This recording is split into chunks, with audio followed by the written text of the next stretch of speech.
FireRed and LeafGreen surprised me. I played it a lot as a kid, but I never paid close attention to some of the smaller details. There are a lot of little inclusions, little game design decisions that made me realize the game was developed to solve two problems. One for the players, which we'll get to later, and one for the franchise. I also realized that the games sort of treat you like a baby. Let me explain. Ruby and Sapphire released in late 2002, but by late 2003, the Pokémon franchise was kinda struggling. Emphasis on kinda. It was still making boatloads of money, it just wasn't growing at the same rate as it was before. Sales for Ruby and Sapphire were much lower than those of Gen 1 and Gen 2, and that's not even factoring in Yellow or Crystal. It wasn't just the games though. The trading card game was losing popularity, and partially due to that, it was transitioning with quite a bit of hostility from Wizards of the Coast to the Pokémon Company. The anime was also in somewhat of a slump, with consistently lower average ratings for each episode than the previous two generations. So when production of Ruby and Sapphire ended, Game Freak began development on FireRed and LeafGreen, and according to a short article from back in 2004 by Junichi Masuda, they did so with the idea of simplicity. And they were very successful because the games have a very steady learning curve. It seems like everything is designed to hold your hand, from the tutorials to the menus, and even the rate at which minor features are introduced naturally. The intro to the game has structured tutorials for even the most basic things, and then you can access the basic controls at any time with the left shoulder button. Even the literal pause menu has explanations of what each option does, which seems pretty redundant at times. But as I said, it's not just the tutorials. The rate at which FireRed and LeafGreen introduce and emphasize Gen 3 mechanics is very slow. Berries are not introduced until Route 3. Abilities are always present, but you probably won't even notice them until at least Vermilion City and maybe later. Double battles aren't introduced until after your first visit to Lavender Town. I was wondering if the game even had them. Non-berry held items aren't present until Celadon City, and that's if you engage with the game corner. After that, there aren't any additional Gen 3 mechanics until right after Cinnabar Island, where you'll get Rock Smash. You won't even get access to running shoes until after you beat Brock, which, to be clear, is not a huge deal, but is a baffling decision nonetheless. Once the Sevi Islands open up, a bunch of new stuff is introduced, and a lot of it is pretty random. I've always kind of wondered if they were based on the Orange Islands from the anime, but I couldn't find any evidence to support that. Waterfall is unlocked, and you'll even be deciphering with Braille again. I could never figure these out as a kid, and I've always been impressed that people would look up and translate the messages. What I didn't realize is that in Ruby and Sapphire, there was a Braille guide in the manual. But notably, there is not one in the FireRed and LeafGreen manual. I wonder if that was an oversight. Sorry, I got a little sidetracked. The point is, these games slowly ease the player into their full experience. In fact, I was feeling like LeafGreen was pretty boring until I started to encounter more Gen 3 mechanics. This all might seem like I'm phrasing it as a negative, but it's really more of a curiosity. I'm trying to read the developer's intentions through the game, and so far it all rings true with the idea of simplicity. In fact, it rings even truer, because the games don't just have a steady learning curve, they also have a steady difficulty curve. I'd be willing to bet that most players do what I usually do in Pokemon games. Have a rough plan of what mons they want to use, or at least what types they want to cover, and catch a team of 6 over a good portion of the base game, using only that team for the whole game. Some players may have a few more mons for various reasons. In my case, I accrued a team of 5 Pokemon all the way up to Seafoam Islands, at which point I filled the last slot with Articuno. Because of this, my team was always equivalent or greater than the levels of the gym leaders, rival fights, and Giovanni battles throughout the game, without grinding. This is compounded by the fact that by the time you get the Volcano badge, all of your Pokemon stats will be boosted by 10%, which is actually a lot. The game was ridiculously easy, despite the additions of abilities and new moves. Even the updated movesets for the gym leaders and Pokemon League made very little difference. Arguably, the biggest difference is Brock's Onix having Rock Throw. Now it can easily one-shot Butterfree, and they both have a base speed of 70, so turn order could very well be a coin toss. But even then, it's a small difference. If Butterfree does go first, it can still destroy Onix with Confusion, and there are always Mankey available on Route 22. I was a bit underleveled for the Pokemon League, but between the badge boosts and the natural EV training, I was probably roughly equal with their stats, which again meant that it was incredibly easy. You can absolutely reach the credits without dedicated grinding with pretty much any team, and even just by keeping your whole party at roughly the same level, you don't even have to prioritize certain Pokemon over others. But that does start to change after you get to the postgame, which doesn't automatically happen once you get to the credits. I mentioned in a community post that I was excited to experience the FireRed and LeafGreen postgame for the first time because I never bothered with it as a kid, but I actually don't think that's true. I don't think I even had access. That's because in order to unlock Sevii Islands 4 through 7, you need to have 60 registered Pokemon in the Pokedex. To do this, you need to be taking the game a bit more seriously. I absolutely would not have done this as a kid. I probably didn't even realize content was locked behind it. I was a bit of a dodo bird.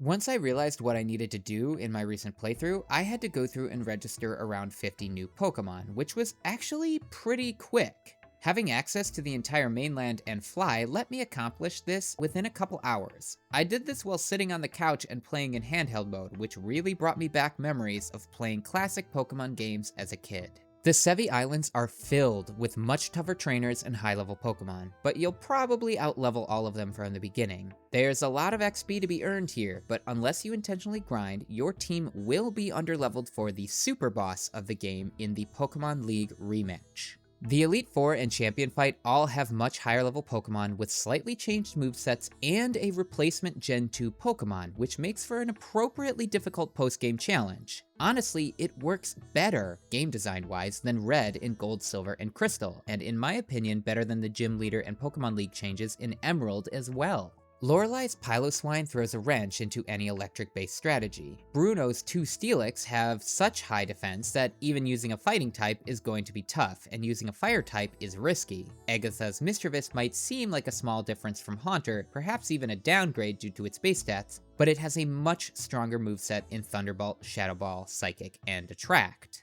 Lance includes a Kingdra, which is always a strong choice and messes specifically with an ice-based approach. Finally, the rival battle will always include a Tyranitar, which is going to be a decent-sized problem unless you have a fighting-type move. I wasn't using items, but I couldn't even get past Lorelei with my regular team.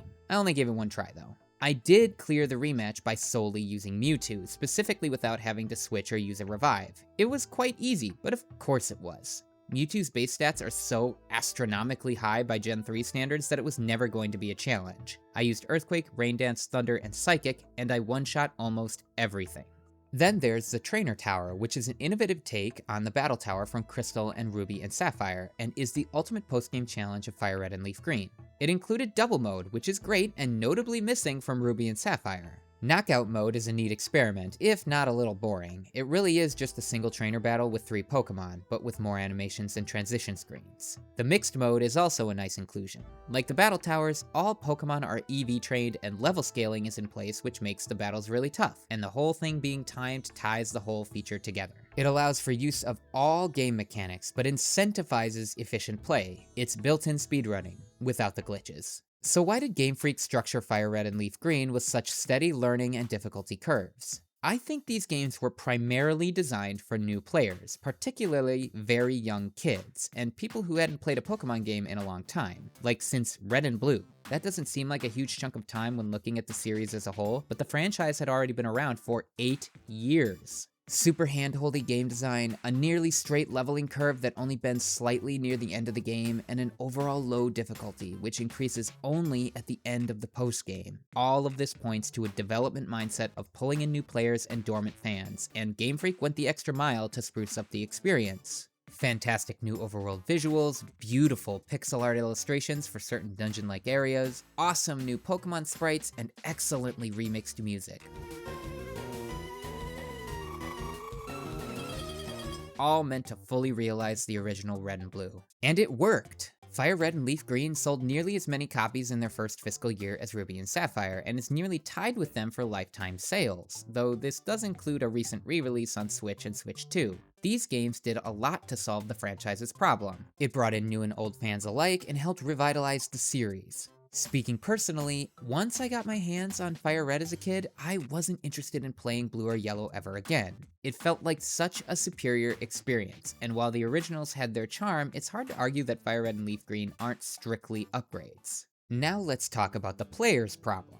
This one's a little obvious. Ruby and Sapphire had a very positive response at initial release, but one common criticism was the lack of the full roster of Pokémon with no way to transfer them from the Game Boy games. FireRed and LeafGreen correct this by not only giving access to all Gen 1 Pokémon, but most Gen 2 Mons as well, even the legendaries. Some did need to be transferred in from Colosseum and XD, unless you had an Aurora ticket, which leads me into talking about a slightly different subject. For this video, I played LeafGreen on Switch 2. It's a weird port, but it has some really cool things about it. In general, simply being able to play a classic Pokemon game on a modern TV or handheld is a strong selling point on its own, despite the fact that you could already do this whenever you wanted, but it's nice having it on official hardware. Interactivity with Home is also a big deal. I personally don't care about this point, I've never even used Home, but it's a big deal nonetheless. One of the most interesting things I learned from my incredibly critical Mega Dimension video is that people really value the ability to send Pokemon to Home. For some commenters, it made the entire purchase worth it, despite all the many issues. The inclusion of the Aurora and Mystic tickets compound this factor, especially because XD is on NSO and Colosseum will also be there at some point, and therefore will not interact with Home.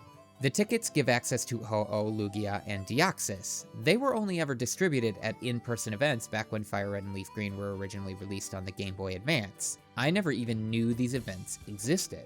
The Aurora ticket has a pretty obscure and long puzzle attached, which is pretty cool. But the Mystic ticket is just weird. Naval Rock is a very randomly put together dungeon. Seriously, it's super long and also completely empty. And to get Ho-Oh and Lugia, you need to go up and down many ladders consecutively. I feel like I'm missing context as to why it's designed this way. Still, I can't say I didn't like it. Now let's talk about a couple issues with the port. For this part, I need to be on camera, so while I'm at it, I am once again asking you to read the Pokémon Adventures manga. The FireRed and LeafGreen arc in particular is really good and fits very nicely into the Gen 3 storyline. Sorry, back to it. The only visual issue I have with the game is the black border at the bottom of the screen. This one right here. Listen, I don't know much about game development, anything really, but I cannot imagine it wasn't possible just to upscale the game window a little bit in order to do away with the gap. This is a harmless and super minor issue that drives me crazy. Aside from that, there's one potentially consequential oversight on the part of the devs. There is a quick reset button combo, and it's crucial that it's there too. Quickly resetting is important for trying to catch legendaries and hunting for shinies, especially in classic Pokemon games. Unfortunately, the combination is far too easy to accidentally execute. You need to press A, B, X, and Y at the same time, like this. This might not be quite so bad with Joy-Cons or a Switch 2 Pro controller if the buttons take a little more force to press, but I was playing with a Switch 1 Pro controller, on which it's very easy to accidentally slide your thumbs across the controller and push all 4 button inputs at the same time. And it happened. Right after I had caught a Dragonair in the Safari Zone. I didn't even get a chance to check if it was holding a Dragon Fang. Good lord. The original Game Boy Advance versions had a quick reset combo as well, but that was A, B, start, and select, which is much less likely to accidentally happen due to it requiring 2 hands if you're holding the console in a natural way. I have to assume that Game Freak just didn't think hard enough to consider the possible consequences of this control scheme. It needed play testing. FireRed and LeafGreen are great games. They're the definitive Kanto experience, at least I assume they are. I've never actually played Let's Go Pikachu or Eevee. I'll get there eventually. They functioned as a strong bridge between Ruby and Sapphire and Emerald, greatly expanding the roster of Pokemon and introducing even more post-game activities and challenges. And while FireRed and LeafGreen don't have the intense nostalgia that Ruby and Sapphire had for me, and they don't have the nearly endless post-game of Emerald, it still has a solid spot in my Pokemon experience and that of the world, even if they do treat you a bit like a baby. They're a slow burn. Hey, you made it to the end of the video. Let me know whether you played FireRed or LeafGreen, or both, in the comments, and please consider liking and subscribing if you've enjoyed this. I've also opened YouTube memberships if you're interested. Thank you so much for watching.